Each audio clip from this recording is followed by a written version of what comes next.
I wrote something down while I was watching, so it has to be the first thing I start talking about. Okay. So, this episode, specifically when the Kyoto school was having their kind of powwow about how they're gonna kill Itadori, it made me think of the last episode of Attack on Titan we just watched, which was episode 13? 13? 13? It's when they start to 12. use Eren Episode 12. in his Titan form. Yeah. And I saw so many similarities to how they were talking about, like, can Itadori control himself? They're like, oh, he's this half-wit, like, he's just gonna, like, you know, go berserk. And obviously, I took that all with a grain of salt, because these people have literally never met him. They don't actually know what it's like when Sukuna switches with him or how much control Itadori has. They don't know anything. Virtually none, right? They literally know nothing. Well, no, I mean, like, Itadori, it's like, I get what you're saying, of course, for the comparison to Attack on Titan. Eren somewhat has, like, seemingly, hopefully, some, like, control in that place. This is literally a different person who takes over Itadori's body. He can't access Sukuna's powers or anything, you know? Yeah, I get you. It just made me think of it because it's like both are the tense situation, like that is he can't, like something's going wrong with Eren. Yeah. It made me think of that same thing. There were people doubting that he could control and he could complete the mission. Yeah, obviously for sure. Doubting maybe that Itadori can do this without swapping with Sukuna. Thematically, and the doubt we see in characters. Yeah, it just felt like just a similar kind of air of how other people were doubting our main character and their ability to control this new intimidating form that people just want to kill and get rid of. So, and it's almost like the ultimate weapon. This humans haven't been able to fight this fully or whatever, and so there's this like new weapon that they can use that hasn't really been proven to be 100% flawless. So that's what it reminds me of. It reminds me of it too. Obviously, just for the sake of the show, there, like Jujutsu Kaisen, there's like the difference in severity, right? Yeah. Like Attack on Titan seemingly is very hopeless, has been hopeless for so long. Yeah. Jujutsu sorcerers are fucking doing fine. Like their characters' relationship to it. Like there's characters who are like, no, we can use him. This could be awesome. And then there are other characters that are like, we don't want to risk it. Yeah. And that's where I see the comparison.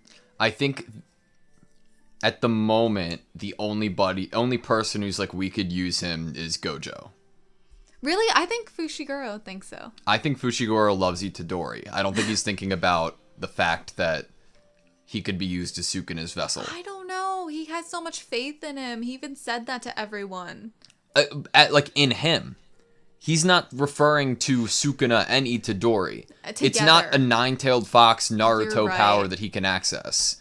It's like it's like the terminology is switch out, you know? If Naruto had to switch out with Kurama, then very early on, I think that would not have happened. But like I think Fushiguro, which I want to touch on too, and Itadori, like, their friendship and relationship is seemingly just very genuine and innate. Like, Fushiguro immediately was like, did something happen? You know? Like, just, like, by, like, looking at him. Which is one thing, like, in a lot of animes or TV shows, I feel like that could potentially be just, like, a cop-out of, like, more of the protag, like, acting weird, and we see that on screen, and then his friends are like, what's going on? But I think they do such a good job at capturing facial expression in this show, especially for Itadori. Like, I mentioned it last episode, like, his facial expressions are so, like, real, and so, when I was watching it, his facial expression struck me as one that only people that knew him would think something was wrong. That's the vibe I was getting, that it was only because Fushiguro knew Itadori and had this compassion towards him or friendship towards him that he was able to recognize that something happened. Not that it was like written all over his face. It was like, it looked like a subtle expression to me. It was very like, which is kind of hard to do a very clear, subtle expression I when think you're drawing. It's easy to know it's a subtle expression because of how Itadori's character's written. And you're like, I feel like that's not true to his character, that the expression that he's making right now would be that expression. Yeah. I love that. I like that we got introduced to some of the new characters, I guess.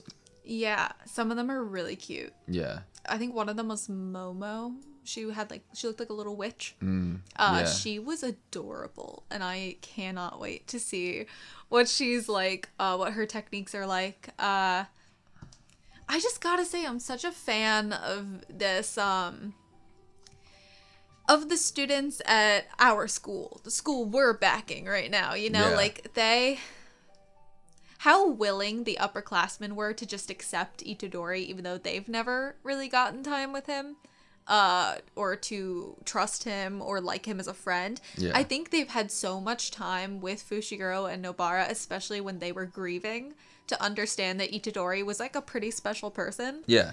And they are like, this is awesome. Like, this person that they really trusted, that they really liked, is back.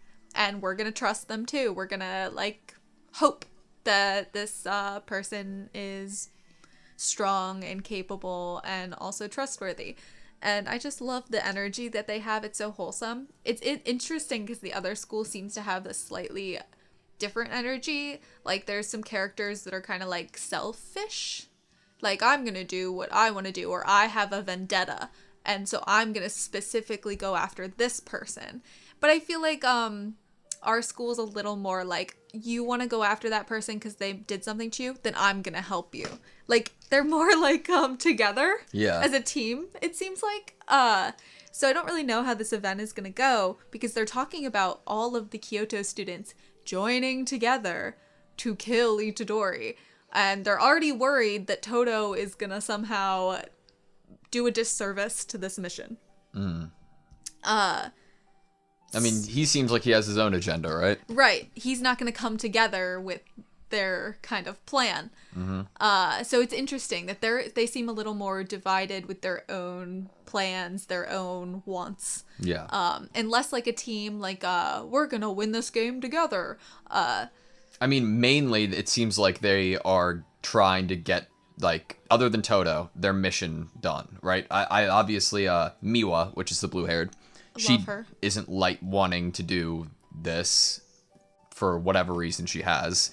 And it's definitely not just her a crush on Gojo. Yeah. It's more than that. I think it's more probably to her character and her personality and her values, maybe. Maybe, but she even though she doesn't want to do it, I think the students other than Todo they're gonna do what their principal told them, right? Yeah. I'm surprised none of them had any, like, bite back about, like, but why? I mean, why would you? There's never been another situation like this. They don't know what we know. I know, but there's always someone who's, like, a wisecracking, kind of, like, doubting the man. Or there's always one character that's kind of like, or there could be, like, a really smart one that, like, pushes up their glasses and, like, thinks they know better than everyone else. That's Todo. So he has such a high IQ. I feel like, dude, everything we've seen about him is he's flawless. He's intellectual. He's really good judge of character. He has his priorities straight. He does. I think he's really commendable. We as have a character. Todo. We have Mai, who we met before, who wants to take on Nobara Maki and Maki. Yeah. We have Kamo, Noritoshi like Kamo. I feel that. Noritoshi Kamo, who kind of gives me like a Neji feel Is that at the one first. with the closed eyes? Yeah. Okay. He's like the head of a big clan, or he's the child of the head of a clan. The eldest son, and he feels like from this episode, I get that he's like definitely wants to pursue and go forward with the principal's mission. Oh no, he totally had the air of like goody two shoes. He's gonna do anything to keep his family in a good name and blessing, and yeah. We have Miwa, which is the one that you said you liked, blue hair. I like her because her hair is cute, like since her bangs are like that, And also, Her personality's I fun. related to her the most of, like, how would I be acting right now in this situation? Yeah. We have Mekamaru, who is that the one that's robot. like the tree robot? And then we have Momo, who is the witch. She's so cute. She looks like a witch. How can you not? She has a broom and her hair is so cute. I love her. She's like for no particular reason, I love her. And then we have Utahime, which is Iori, which was the teacher seemingly in a similar position as Gojo, who Gojo asked to like investigate. Obviously trusts her. Cats. Yeah, he obviously trusts her. It seems like obviously she's the only person he can probably trust in terms of adult at that school if the principal of the Kyoto school is the mean old man. Yeah. I don't like that old man at all. Gojo was like, I thought the shock might kill you. And I was like, what do you remember from our first episode with the old man? He just seems like he doesn't care about anyone. Do you remember anything about him and Gojo's meeting? I just remember that he thinks Gojo's a brat. Did Gojo say anything about, like... Itadori? No. Political, right? Like... Oh, I think Gojo brought up how it needs to change. Or he doesn't agree with how the older people are running things. Yeah. But I really don't like that old man. I think he just seems like he would like kill anyone he wanted ever. Yeah. For like the sake of what he thinks is right, and it doesn't matter like who they are or anything. The talent they could bring to their side to fight curses, it doesn't matter to him. Makes me wonder how he is as a principal. Like, does he punish them? Are they, like, all traumatized at his school? Yeah. He seems like Matilda. You know, like the movie Matilda, where they, like, lock him in the scary closet or whatever. Like, the torture chamber when they, like, do something he doesn't agree with. So, he gives me vibes of torture. I believe, I didn't want to say anything that could be potentially a spoiler. I believe in episode 8, Gojo did subtly accuse the principal of being the head of the conservatives who had plotted to kill Yuji. Mm-hmm. Which is totally true. Yeah, and then and after that happened, Miwa was like, mind your manners, you know? And like defending, and then like in her own head was like, oh my god, it's Gojo. But yeah, I like that like interpolitical kind of undertone. I think that's pretty cool. We got a little bit of talk about, I don't know if they said his name. I definitely know they said Rika, but I don't know if they said... They said another name. There was another name. I didn't know who they were. I don't know if they said which name. I'm just gonna say Yuta. But they did it start with a U or an O? Okay, Okotsu. That might have been it. That was it. But they mentioned him and how he was in it last year. And that's why they won, right? Because these other two characters were there, or this other character was there. Mm. I thought they said that like one person solely fought. Yeah. They made it seem like this one person was the reason they won. I don't know.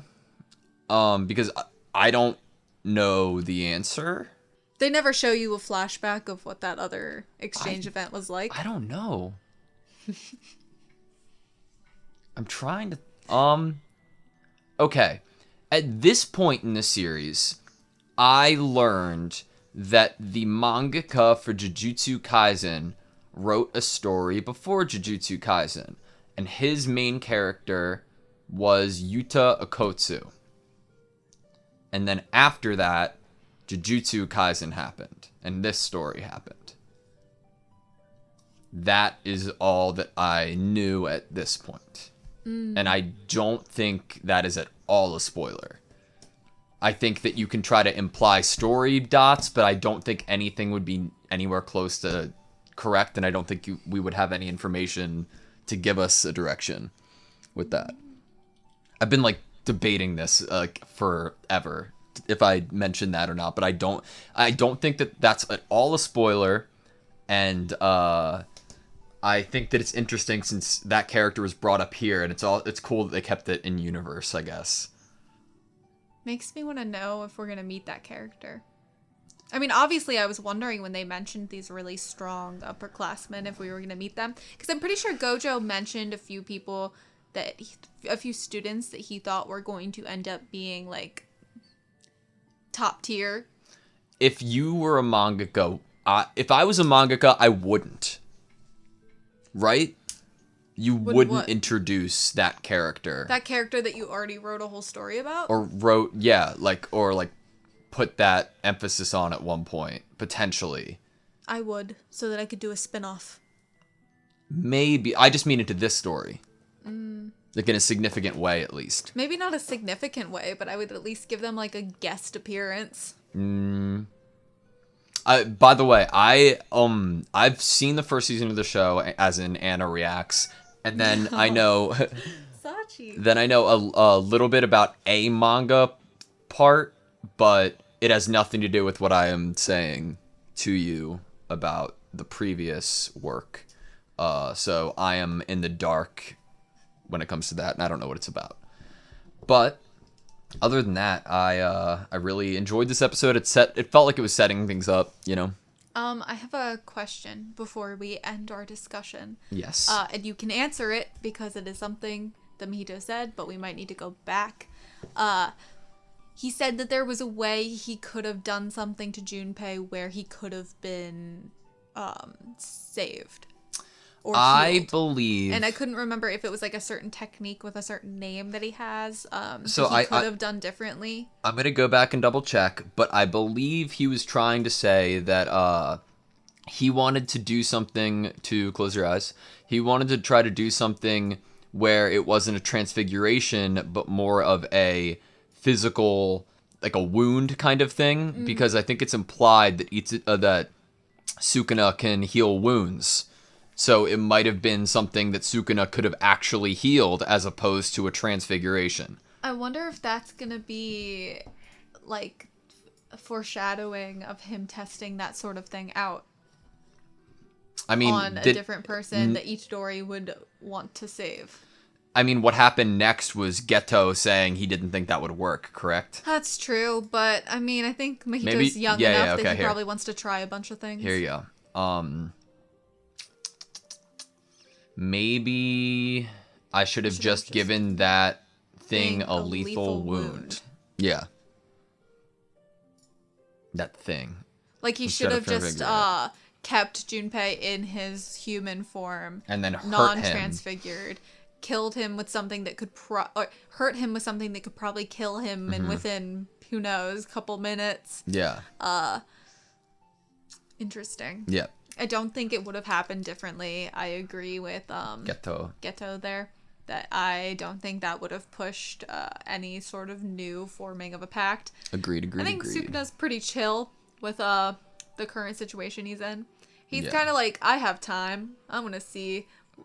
Itadori's going to get all the fingers, you know? It's a very scary thought that they do not care what happens to them as long as, I guess, this grand like goal. Full-on soldiers in like a brainwashed way with it. It's not like they have anyone telling them to do this, though, but it's all for this goal of the greater good for them. Which is scary. Interesting. And, well, it's scary, yeah, but it is interesting that the concept of a curse that's inherently evil and breeds off of the evils and the terrors of humanity could have such self-sacrificial ideas or values that they are willing to not exist anymore if their fellow curses could have what they want. That's like such a weird idea for something that's inherently evil to even be thinking about the greater good of their own kind. Yeah.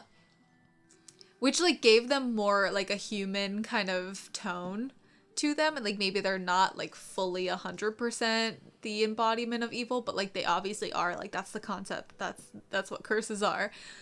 But it was just interesting. It put this, like, little seed of doubt in my head that, like, does this mean that there's a possibility that, like... You know, we already saw that there is some care for each other. I think it might have been Hanami the curse that creates like flowers and looks like a tree spirit, a spirit of the forest. I want to save Jogo. Wanting to save Jogo. There was something very like sweet and touching about that. Like, did not engage in the fight, just distracted enough so that they could save Jogo. And it just brings back this like little weird, it's like almost like it brings little doubts to you that these creatures there's possibly no redemption or no way to feel slightly not so much hatred toward them. I don't know, because obviously they do horrible things, but it's interesting that they're adding these little human elements to them of care and compassion for their own kind, as well as some sacrificial values. It's only a few. It's interesting because it's the ones that are the most human out of the curses that we've met that are saying these things. Yeah. So it's almost like the more human they are, the more human they are. Yeah. It's interesting. Alrighty. Well, that's it for me. Yep. Thank you guys so much for watching this video. Please like, comment, and subscribe, and we hope to see you next time.